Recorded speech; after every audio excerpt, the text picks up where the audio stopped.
تو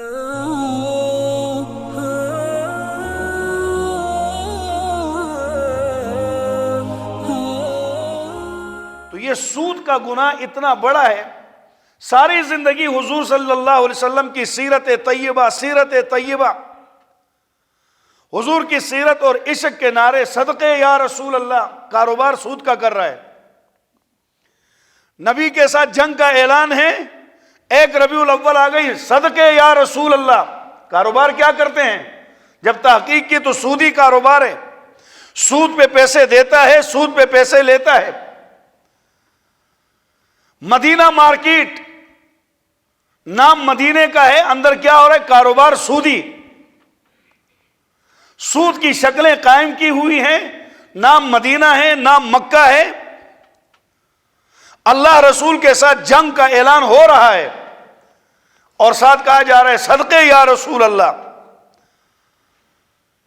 سودی کاروبار سے نبی کو تکلیف دی جا رہی ہے۔ تو ایک یہ سود کا کاروبار ہے جس کے اوپر اللہ تعالیٰ نے جنگ کا اعلان فرما دیا، اور یاد رکھیں سودی کو کبھی بھی خوشحال کسی نے نہیں دیکھا۔ آج تو سود کی شکلیں اتنی عام ہو چکی ہیں، یہ جو موبائل ہے، موبائل، اس میں ایک اکاؤنٹ کھلتا ہے ایزی پیسہ، سب کے ہاں کھلا ہوگا، ہمارے پاس بھی کھلا ہے۔ اس ایزی پیسے میں چند منٹ ملتے ہیں چند شرائط کے ساتھ۔ اگر تم 2000 روپے یا 1900 کچھ رقم وہ بتا دیتے ہیں، اتنی رقم مستقل اگر اپنے اکاؤنٹ میں رکھ دو، 2000 روپے اپنے اکاؤنٹ میں آپ رکھیں تو آپ کو یومیہ 50 منٹ فری ملیں گے۔ فری اس کا نام تھوڑی، ہمارے 2000 روپے پڑے ہوئے اندر۔ یہ جو 2000 روپے کے اوپر 50 منٹ مل رہے ہیں، یہ سود ہے۔ یہ ہم نے ان کے پاس قرض رکھا ہوا ہے، اور ہر وہ قرض جس کے اوپر منافع لیا جاتا ہو وہ سود ہے۔ مثلا ایک شخص کو میں نے 1000 روپے قرض دیا، 1,00,000 روپے قرض دیا، وہ مجھے کہتے 1 لاکھ دے دے، مہینے کے بعد 1,10,000 دوں گا، یہ آپ کو فری میں ہے۔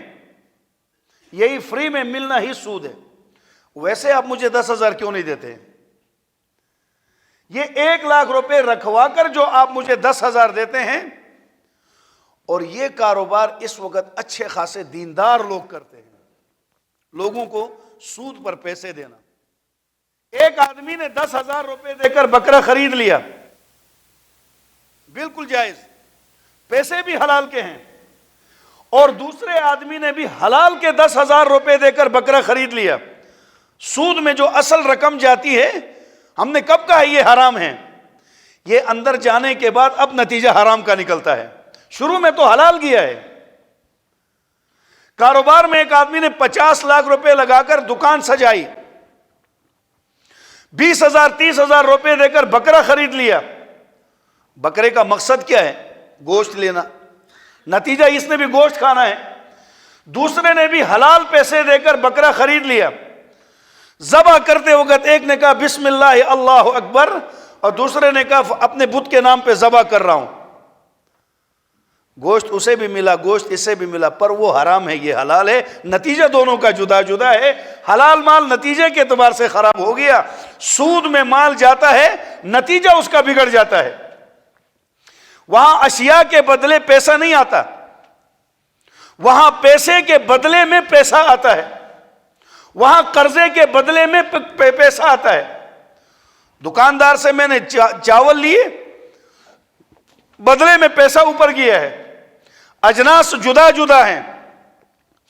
ایک آدمی کے پاس میں نے 1,00,000 روپے قرض لیا، اب 1,00,000 روپے کے بدلے میں 1,10,000 لے رہا ہوں، جنس وہی ہے، نام دونوں کا منافع ہے، لیکن ایک پیسے کے بدلے میں ملا ہے، ایک دال کے بدلے میں ملا ہے، ایک پیسے کے بدلے میں ملا ہے، ایک چاول کے بدلے میں ملا ہے، ایک منافع پیسے کے بدلے میں ملا ہے، ایک منافع کپڑے کے بدلے میں ملا ہے۔ شروع کے اعتبار سے دونوں کا پیسہ حلال ہے، لیکن آخر میں اس نے کپڑے کے بدلے، چاول کے بدلے منافع لیا، یہ حلال ہے۔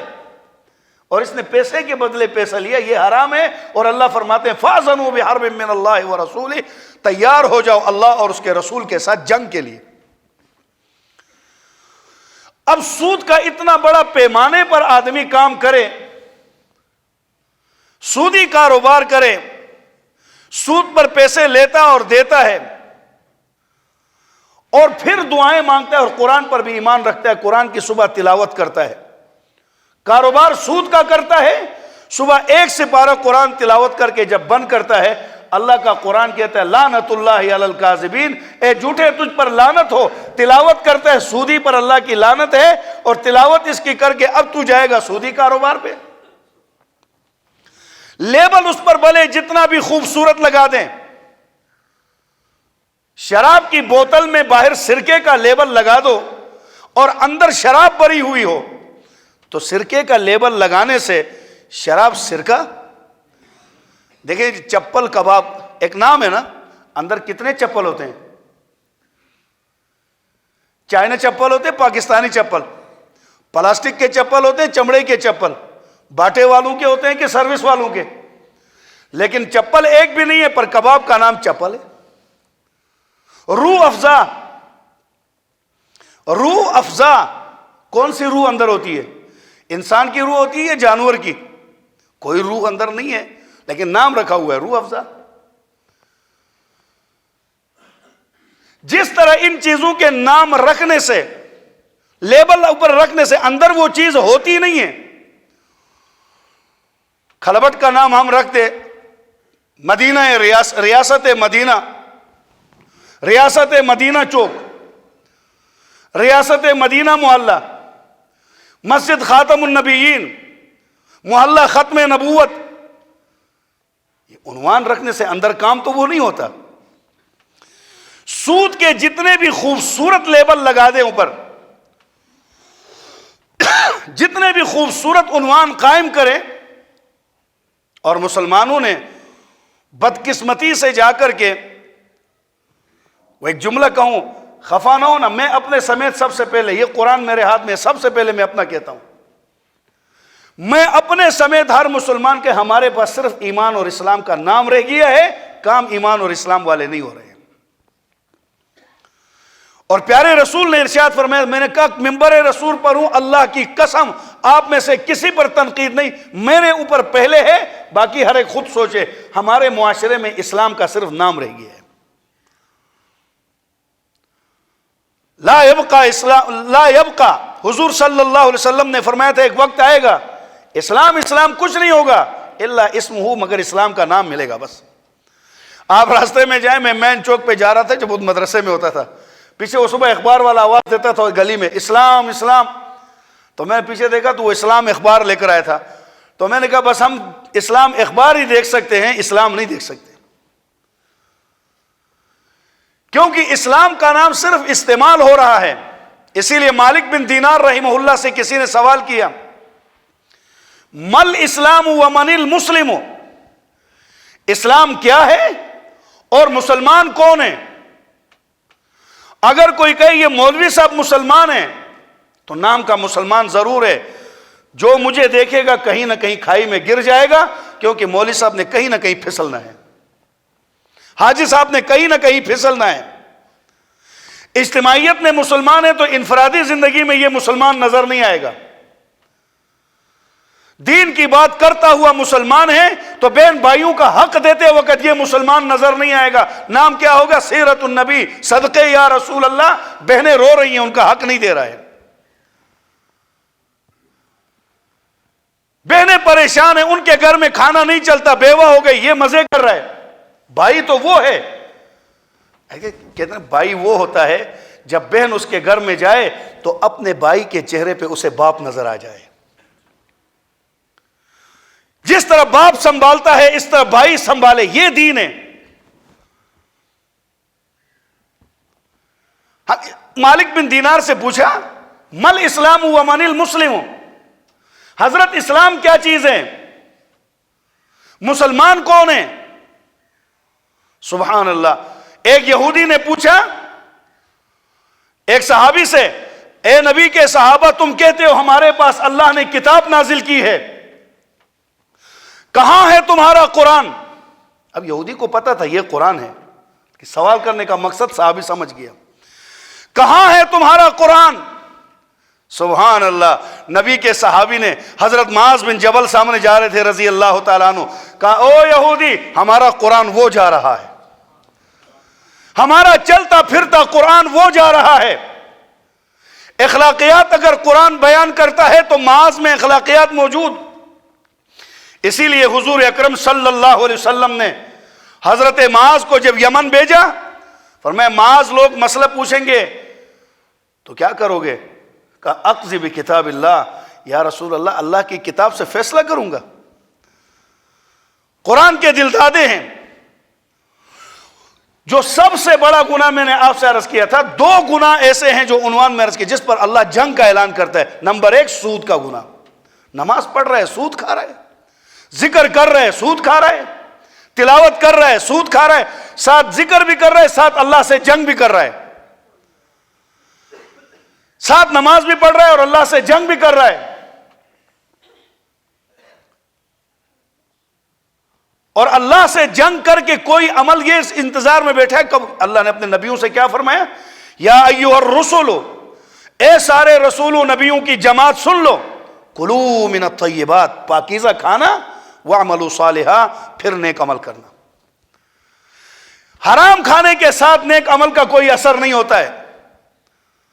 میں لاکھ بار کہہ دوں میں غلامی رسول میں جان بھی قربان ہے اور کھاتا میں سود ہوں. میں کب کا غلام ہوں؟ میں تو اعلان جنگ کر رہا ہوں اور پھر غلام بنا ہوا ہوں.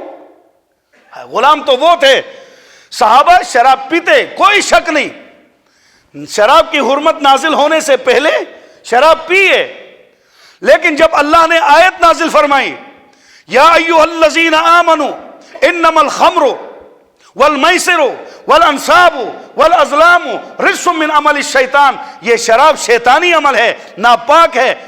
تو اس سے پہلے جو پیا تھا اس پر تو گناہ نہیں تھا نا.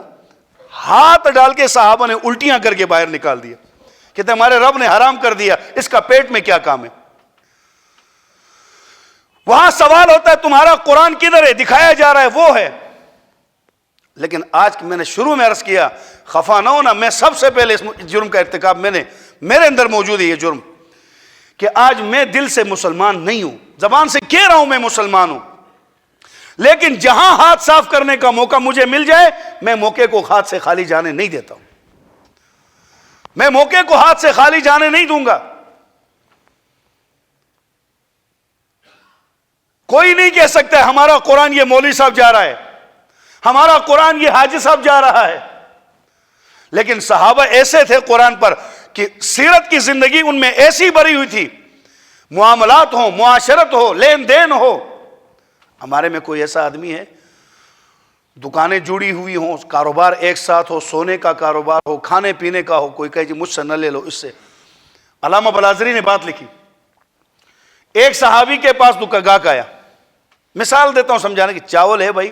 ہیں جی، ایک 5 کلو چاول دے دے. اس نے کہا میں دکان سمیٹ رہا ہوں، میرے بھائی سے لے لو، ساتھ والے سے. انہوں نے کہا تو کیوں نہیں دے رہا ہے؟ کہتا صبح سے اب تک میرے بچوں کی ضرورت پوری ہو چکی ہے، میرے اس بھائی کے پاس کوئی گاہک نہیں آیا ہے، اس سے خریدو تاکہ اس کے بچوں کی ضرورت پوری ہو جائے. اب بتاؤ مارکیٹ میں یہ اسلام نظر آ رہا ہے ہمیں؟ پھر میں کہتا ہوں میں مسلمان ہوں، کیا مارکیٹ کا یہ اسلام ہمیں نظر آ رہا ہے؟ ہم تو اپنے ساتھی کو گرانے کی فکر میں، یہ گرے کیسے؟ تو لیبل بڑا خوبصورت لگا ہے ہمارا، اسلام کا لیبل، ایمان کا لیبل. تو شراب کی بوتل میں سرکے کا لیبل لگانے سے شراب سرکہ نہیں بنتی، اور ہمارے لیبل اسلام لگانے سے اس اسلام سے کیا ہوگا؟ تو مالک بن دینار سے پوچھا اسلام کیا ہے اور مسلمان کون ہیں؟ سبحان اللہ، حضرت مالک بن دینار نے فرمایا اسلام کتابوں میں ہے. اسلام اب کتابوں میں، قرآن میں ہے، حدیث میں ہے، اور مسلمان قبرستانوں میں ہیں. صحابہ کی قبروں کی طرف اشارہ کیا، کہا اسلام کتابوں میں ہے، قرآن اسلام کتابوں میں ہے، مسلمان قبرستانوں میں ہیں. مسلمان قرآن پر عمل کرنے والے قبروں میں چلے گئے، اب پیچھے ہم اسلام پر مذاق کرنے والے باقی رہ گئے، ہم اسلام پر باتیں کرنے والے باقی رہ گئے ہیں. تو میرے دوستو ایک گناہ یہ ہے، میں نے آپ سے شروع میں عرض کیا تھا، دو گناہ ایسے ہیں جن پر اللہ نے جنگ کا اعلان کر دیا. اسی لیے امام غزالی رحمہ اللہ نے دل ہلا دینے والی ایک بات لکھی ہے. دل ہلا دینے والی ایک بات کیا فرمایا؟ اگر آج کوئی صحابی قبر سے نکل کر یہاں آ جائے، صحابی قبر سے نکل کر ہمارے پاس آ جائے، ہم اسے پاگل سمجھیں گے. کیوں؟ وہ بکھرے ہوئے بالوں والا ہوگا، پھٹے پرانے کپڑوں والا ہوگا، وہ بیچارہ سادی سے زندگی والا صاف گو آدمی ہوگا. کیونکہ ہمارے معلوم میں ایسے پاگل ہوتے ہیں.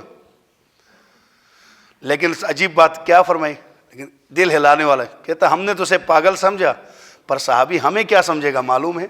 وہ کہے گا اس دور کے مسلمان سے پیارے پیغمبر کے زمانے کے منافق بہتر تھے.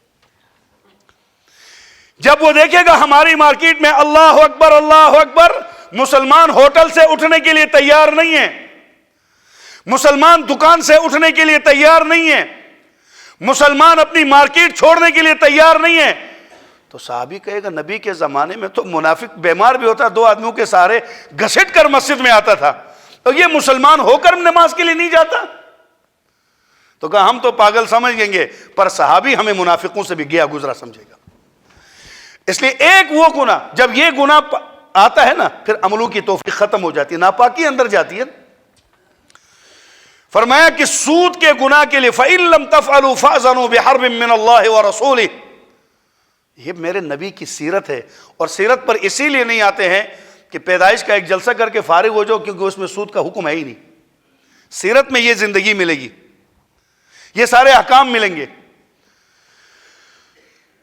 فرمایا پہلا گناہ جس پر سود جنگ کا اعلان تھا وہ کیا ہے؟ سود. فَأْذَنُوا بِحَرْبٍ مِّنَ اللَّهِ وَرَسُولِهِ، اللہ رسول کے ساتھ جنگ کے لیے تیار ہو جاؤ. سود کھانے والوں، جنگ میں پھر بم تو پھٹتے ہی ہیں، پھر نقصان تو ہوتا ہی ہے. اور میرے نبی نے دیکھیں، اور اس پر پھر اگلی بات کا عرض کروں، اس پر ایک جملہ ارشاد فرمایا.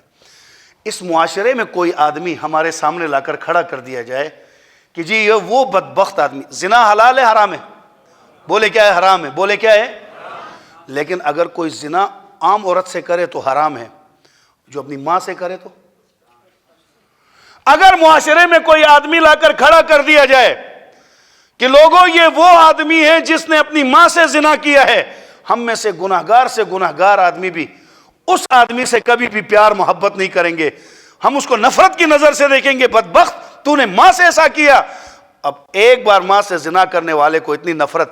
اور میرے نبی نے فرمایا جو سود کھاتا ہے، وہ جو سود کھاتا ہے ایسا ہے جیسے اس نے اپنی ماں کے ساتھ 70 مرتبہ زنا کیا ہے. نماز سود کھا رہا ہے، نماز پڑھ رہا ہے، سود کھا رہا ہے، روزہ رکھ رہا ہے، سود کھا رہا ہے اور ذکر کر رہا ہے. اب پیسے ہاتھ میں سود کے ہیں، حرام کے پیسے ہاتھ میں لے کر بازار میں جا کر حلال کا گوشت ڈھونڈ رہا ہے. پیسے سود کے، گوشت بکرے کا مانگ رہا ہے. اب بھائی سود کے پیسے کے ساتھ آپ کے لیے بکرا بھی گدھا ہی ہے، سود کے پیسے کے ساتھ بکرا بھی ہمارے لیے کتا ہی ہے. کیونکہ پیسہ جو حرام کا ہے، حرام کے مال سے حلال گوشت کا مطالبہ کرنا، حرام کے مال سے حلال چیز کا مطالبہ کرنا، کہاں گئی نبی پاک کی یہ سیرت؟ ہماری زندگیوں میں نظر نہیں آ رہی. پیسہ کمانا ہے، کفر والی سوچ ہے کہ بھئی مولوی تنگ نظر ہے، ہم کیا کھائیں؟ پھر بہت کچھ کھانے کے لیے اللہ نے بنایا ہوا ہے. تو ایک گناہ یہ ہے میرے دوستو، اگر ہم میں کوئی ایسا ہے، مجھے نہیں پتا کہ خدا نخواستہ کسی پر بدگم، اگر ایسا کوئی ہے سچی توبہ کرے، یا اللہ آج تک جو کمی کوتاہی ہو گئی، آئندہ ہمیں اس نجاست والے مال سے اللہ ہم سب کی حفاظت فرما دے. دوسرا گناہ کون سا ہے جس پر اللہ کے ساتھ اعلان جنگ ہے؟ تو دوسرے گناہ کو نبی پاک نے بخاری شریف کی حدیث سے آپ نے ارشاد فرمایا، من عاد لی ولیا فقد آذنتہ بالحرب، جو اللہ کے دوستوں کے ساتھ، ولیوں کے ساتھ بغض رکھتا ہے، اللہ کہتا ہے میں اس کے ساتھ جنگ کا اعلان کرتا ہوں. بھائی جس طرح سودی کے ساتھ جنگ کا اعلان ہے، میرے نبی نے فرمایا اہل علم کے ساتھ، اللہ والوں کے ساتھ جو بغض رکھے گا، اللہ اس کے ساتھ جنگ کا اعلان کرتا ہے. کیسے؟ حضرت سعید ابن زید رضی اللہ تعالیٰ عنہ ایک صحابی رسول ہے،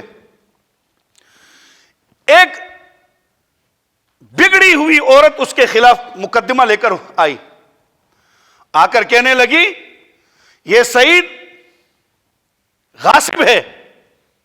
صحابی رسول کو غاصب کہا, میری زمین غصب کی ہے اس نے. تو اس وقت سعید کے دل پہ چوٹ لگی. اب صحابی سے بڑا اللہ کا ولی کون ہو سکتا ہے؟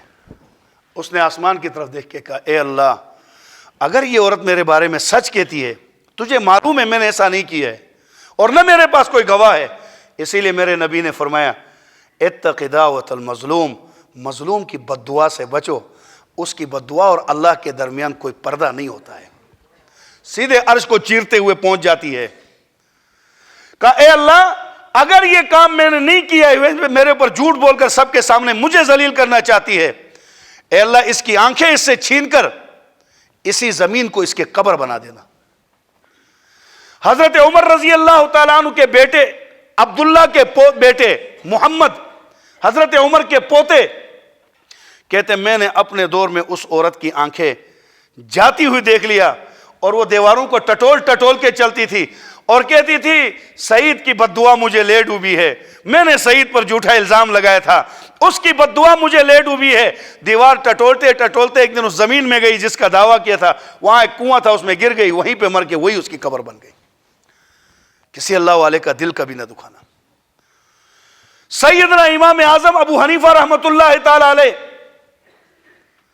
مولانا داؤد غزنوی, ان کے والد صاحب مولانا عبد الجبار غزنوی, اگرچہ یہ مسلکن غیر مقلد تھے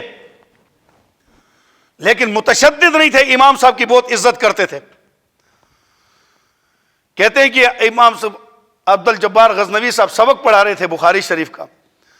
حدیثوں کے دوران ایک آدمی نے, ایک طالب علم نے امام صاحب کے بارے میں توہین آمیز الفاظ کہنے شروع کر دیے. ہم حدیثیں پڑھتے ہیں, ابو حنیفہ کو تو 17 حدیثیں آتی تھی, ابو حنیفہ کو حدیث سے کیا واسطہ؟ یاد رکھنا دوستو, یہ یہودیت قادیانیت کی ایک سازش ہے کہ علماء کے خلاف زبانیں چلو. اتنے بڑے لوگوں کے بارے میں, امام ابو حنیفہ کوئی معمولی آدمی تھا, صحابہ کرام کا شاگرد تھا, براہ راست حضرت انس کے سامنے زانو تلمس ٹیک کر کے بیٹھے ہیں. 19 صحابہ سے آپ نے سبق لیا ہے. جس نے نبی کے صحابہ کو دیکھ لیا, امام صاحب میں اور نبی پاک میں صرف درمیان میں صحابی ہے, ہٹا دو یہ نبی ہے, یہ امام ابو حنیفہ ہے. جلیل القدر تابعی ہے. یہاں ہماری مسجد میں ایک عرب عالم آئے تھے, یاد ہوگا رمضان میں, ان سے ہم نے تراویح کا مسئلہ پوچھا. جماعت میں آتے, مدینہ یونیورسٹی کے فاضل تھے. اس نے ہماری مسجد کے لوگوں کو ادھر باہر بیان کرتے ہوئے کہا, اور اس نے کہا میں تو امام احمد بن حنبل رحمۃ اللہ علیہ کا مقلد ہوں. وہ کہتے ہیں میں نے فلاں سے روایت سنی, وہ کہتے ہیں میں نے فلاں سے سنی, وہ فلاں سے, وہ کہتے ہیں اس نے صحابی سے اور اس نے نبی پاک سے. ہمارے امام اور نبی پاک میں تو بڑے واسطے ہیں. انہوں نے ہماری مسجد والوں کا اللہ والو, تمہارے امام ابو حنیفہ میں تو اتنا بھی واسطہ نہیں ہے. ان سے جب نماز کا مسئلہ پوچھو تو وہ کہتا ہے رأیت انس رضی اللہ تعالیٰ عنہ, میں نے حضرت انس کو ایسا کرتے ہوئے دیکھا ہے. اور حضرت انس کہتے ہیں میں نے نبی پاک کو کرتے دیکھا ہے. امام ابو حنیفہ کے بارے میں اس نے بدتمیزی کی سخت الفاظ کہے تو عبد الجبار غزنوی صاحب نے کہا میرے سامنے اس وقت یہ حدیث ہے, من عاد لی ولیا فقط آذنتہ بالحرب, جو میرے ولی کے ساتھ, میرے دوست کے ساتھ نازیبا زبان استعمال کر کے دکھ دیتا ہے, میں خدا جنگ کا اعلان کرتا ہوں. اور جنگ میں قیمتی چیزیں چھین لی جاتی ہیں. انہوں نے کہا بھائی اپنا خیال کر, تو نے بہت بڑے آدمی کے بارے میں زبان چلائی ہے, اب تو لوگ خوش ہوں گے تیری تقریر پر, ہنسا تو نے دیا. کچھ ہی دن گزر گئے تھے, دیکھا تو پتہ چلا کہ وہ آدمی مرتد ہو گیا ہے اور اس نے یہودی مذہب اختیار کر لیا ہے. تو پوچھا کہ میں نے نہیں کہا تھا کہ اللہ اس سے قیمتی چیز چھین لے گا؟ ایمان قیمتی تھا, اللہ پاک نے ایک ولی کی توہین کرنے کی بنیاد پر اس کے ایمان کو چھین لیا ہے. امام ابو حنیفہ رحمۃ اللہ علیہ کے حالات میں ہیں, کچھ لوگ آپ کے گھر میں آ کر آپ کو تنگ کرتے, تو امام صاحب یہ منصب ایسا ہوتا ہے, دیکھا ہمیں کوئی گالی دیتا, ہم گالی کا جواب انشاءاللہ نہیں دیں گے, حالانکہ وہی جواب دے سکتے ہیں. آدمی اس کی بہت رعایت رکھتا ہے, یار میں ممبر رسول پر ہوں, میں بھی اگر وہ جواب دوں تو مناسب نہیں.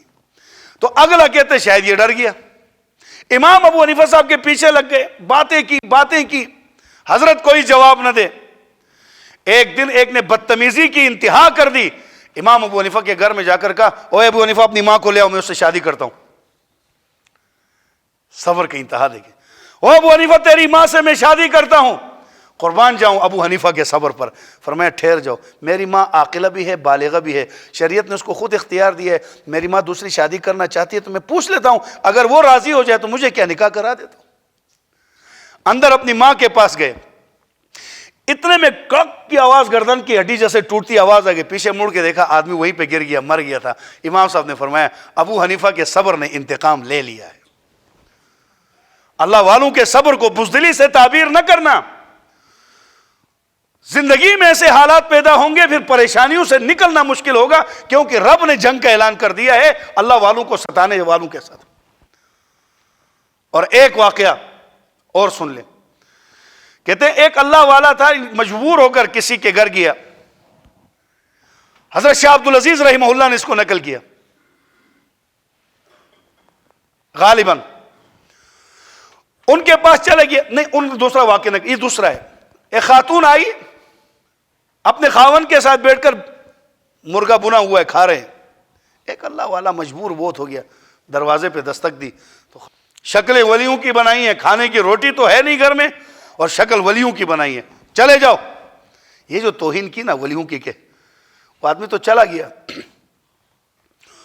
قدرت کی شان اللہ پاک ہے نا, کسی کو دیتا ہے تو لینے میں وقت نہیں لگاتا ہے. یہ یاد رکھیں, کروڑ پتی بنانے والا بھی وہی ہے, کوڑی کا محتاج بنانے والا بھی. اللہ ہمیں تکلیف کے دن نہ دکھائے. کچھ عرصہ گزر گیا, اس مالدار سے ایک بیماری, دوسری, تیسری, چوتھی, پانچویں کرتے کرتے کرتے ایک وقت آیا اس کا سب کچھ چھن گیا. حتیٰ کہ بیوی کو کھلانے کے لیے کچھ نہیں تھا, بیوی کو طلاق دیا, بیوی بھی چلی گئی. اور اس بیوی نے مجبوری تھی دوسری شادی کر لی ایک بڑے مالدار کے ساتھ, اور وہ بہت نیک آدمی تھا, مال کے ساتھ ساتھ اللہ کا شکر گزار بندہ تھا. اس سے شادی کر لی. کچھ عرصے کے بعد یہ اپنے دوسرے خاون کے ساتھ اسی طرح گھر میں بیٹھ کر بنا ہوا مرغے کھا رہی ہے. پھر دروازے پہ دستک ہوئی, اللہ کے نام پہ کچھ دے دیں. تو خاون اٹھا, یہ مرغا اس کو دیتے ہیں, بیچارہ مجبور ہے. بیوی نے کہا نہیں میں دوں گی, آپ چھوڑ دیں. لے کر دروازے پہ گئی تو دیکھ کر بیوی کی چیخ نکلی. اس کا پہلا خاون تھا جو فقیر ہو کر یہاں پہ آیا. کروڑوں کا محتاج بنانے والا یوں کوڑیوں کا محتاج بناتا ہے.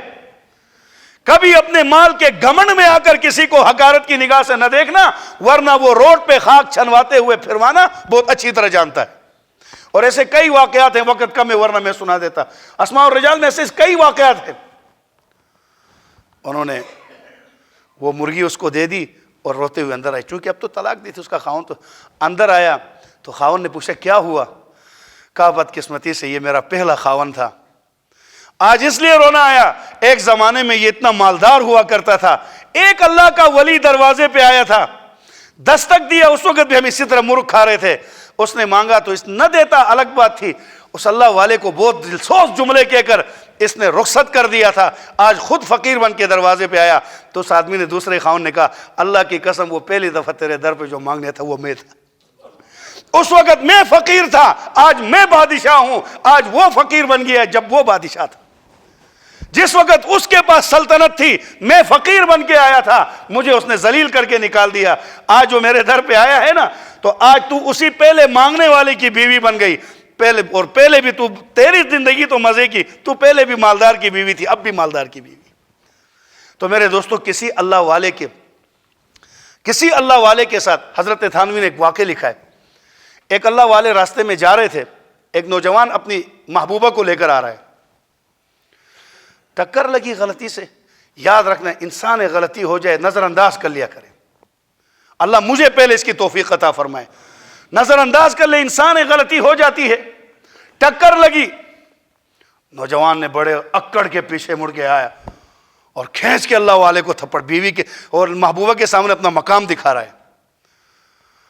عاشق اپنی معشوقہ کو بتا رہا ہے دیکھ میں تیرے لیے کیا کچھ کر سکتا ہوں. اس کی ٹکر کی سے چھینٹے آپ کے اوپر آئی ہیں, میری محبوبہ پر چھینٹے گرا دی. کہا بھائی صاحب غلطی سے لگ گئی. کھینچ کے اللہ والے کو تھپڑ مارا. تھا تو وہ سادہ سا آدمی, پر اس نے ایسی ڈبائی نگاہوں سے ایک مرتبہ اس کی طرف دیکھا نا. اقبال کی شاعری ہوا پر نہیں تھی, اسی کی نظروں کو دیکھ کر اقبال نے اس کو اپنے ایک شعر میں بند کیا تھا.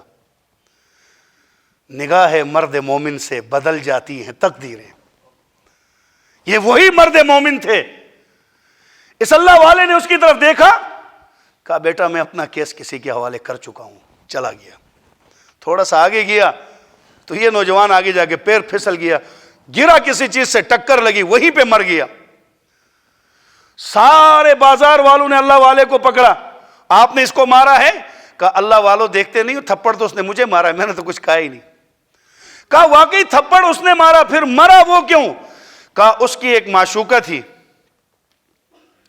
جب اس کے عاشق نے اپنے معشوق کی توہین برداشت نہیں کی، یہ اس کا معشوق تھا، وہ اس کی عاشقہ تھی، اس نے اس کی توہین برداشت نہیں کی کہ وہ اس کے ساتھ عشق کرتی ہے، اس بنیاد پر توہین برداشت نہیں کی، جب اس نے مجھے تھپڑ مارا تو پھر میں بھی کسی سے عشق کرنے والا تھا، کوئی میرے اوپر بھی نظر رکھے ہوئے تھا، جب اس نے میری توہین کی تو میرے رب نے میری توہین برداشت نہیں کی، اس کے ہاتھ میں تھپڑ مارنا تھا، تھپڑ مار دیا، میرے رب کے ہاتھ میں اس کی روح تھی، اس نے اس کی روح ہی نکال دی۔ اس لیے میرے دوستو، دو گناہ ایسے خطرناک ہیں جس پر اللہ نے جنگ کا اعلان کیا ہے، کہ ایک سود سے اپنے آپ کو بچانا اللہ کا جنگ کا اعلان ہے، ایک اہل اللہ کے ساتھ دشمنی اور نفرت۔ اسی لیے رشید احمد گنگوہی رحمۃ اللہ علیہ نے لکھا ہے، اہل علم علماء کی توہین کرنے والے وقتی طور پر خوش تو ہیں، لیکن قسم اٹھا کر کہا جا کے ان کی قبریں دیکھو، اللہ ان کے قبروں کے اندر ان کے چہروں کو قبلے سے پھیر دیتا ہے۔ کبھی اللہ والوں کی توہین نہ کریں، جن سے ہمیں دین ملا، جن سے ہمیں اللہ جل شانہ کی معرفت ملتی ہے، جن سے ہمیں اللہ کا پیار ملتا ہے، فرمایا ان کے خلاف جب آدمی بغاوت کرتا ہے، ان کو تنگ کرتا ہے، تو اللہ کا جنگ کا اعلان ہے کہ سنو، اللہ جل شانہ ایک سود کھانے والے کو فَأْذَنُوا بِحَرْبٍ مِّنَ اللَّهِ، اللہ اور اس کے رسول کے ساتھ جنگ کے لیے تیار۔ اور آخری ایک بات، ان کی خدمت کیا کریں۔ آخری واقعہ، دمشق کے ایک بہت بڑے عالم نے واقعہ سنایا، موجود ہے تمام کتابوں میں، اور آج کل تو یہ میڈیا کا چرخہ، اس میں بھی یہ واقعہ چلتا ہے۔ اس نے کہا کہ ہمارے علاقے میں ایک حفار تھا، قبریں کھودنے والا، تو دمشق سے ایک خاتون آئی، اس قبرستان میں آئی، وہ عالم کہتا ہے فیہا علماء، جس قبرستان کے اندر صرف علماء کی قبریں ہیں، والمجاہدون، اور مجاہدین دفن ہیں، والشہداء، اور بڑے بڑے شہید وہاں دفن ہیں، والصلحاء، بڑے بڑے اللہ والے، دمشق کا مشہور قبرستان ہے۔ کہتے وہ ایک خاتون آئی اور اس نے آ کر حفار سے کہا کہ قبر کھودو، قبر کھود لیا۔ کہتے چند آدمی، اتنے بڑا مجمع نہیں تھا، چند لوگ ایک لاش لے کر آئے، حفار کو حوالے کیا، حفار نے اس کو قبر میں رکھ دیا، تو کسی کو نظر نہیں آیا، اس کو کہتے ہیں کرامت، کسی کو نظر نہیں آیا۔ قبر کھودنے والے نے دیکھا اس کی میت کو کچھ فرشتے آئے، پھولوں میں سجا کر لے کر بھاگ گئے، وہ بے ہوش ہو کر گر گیا۔ قبر بند کر کے لوگوں کو بتایا، کہ انہوں نے کہا ہم تو دیکھ رہے ہیں میت یہی ہے، انہوں نے کہا جی مجھ سے پوچھو ایسا ہوا ہے۔ خیر قبر بند کر دی، کچھ عرصے بعد وہ عورت پھر آئی، ایک قبر اور کھودو، میں مختصر کر رہا ہوں، قبر کھودی، دوسری میت آئی، اس کے ساتھ بھی یہی معاملہ ہوا، اب یہ بے ہوش نہیں ہوا، قبر بند کر کے باہر آئے، بیوی سے پوچھا پہلے بھی آپ آئی تھی؟ کہا جی ہاں۔ اب بھی آپ آئی ہیں؟ یہ دونوں کون ہیں؟ کہا دونوں میرے بیٹے ہیں۔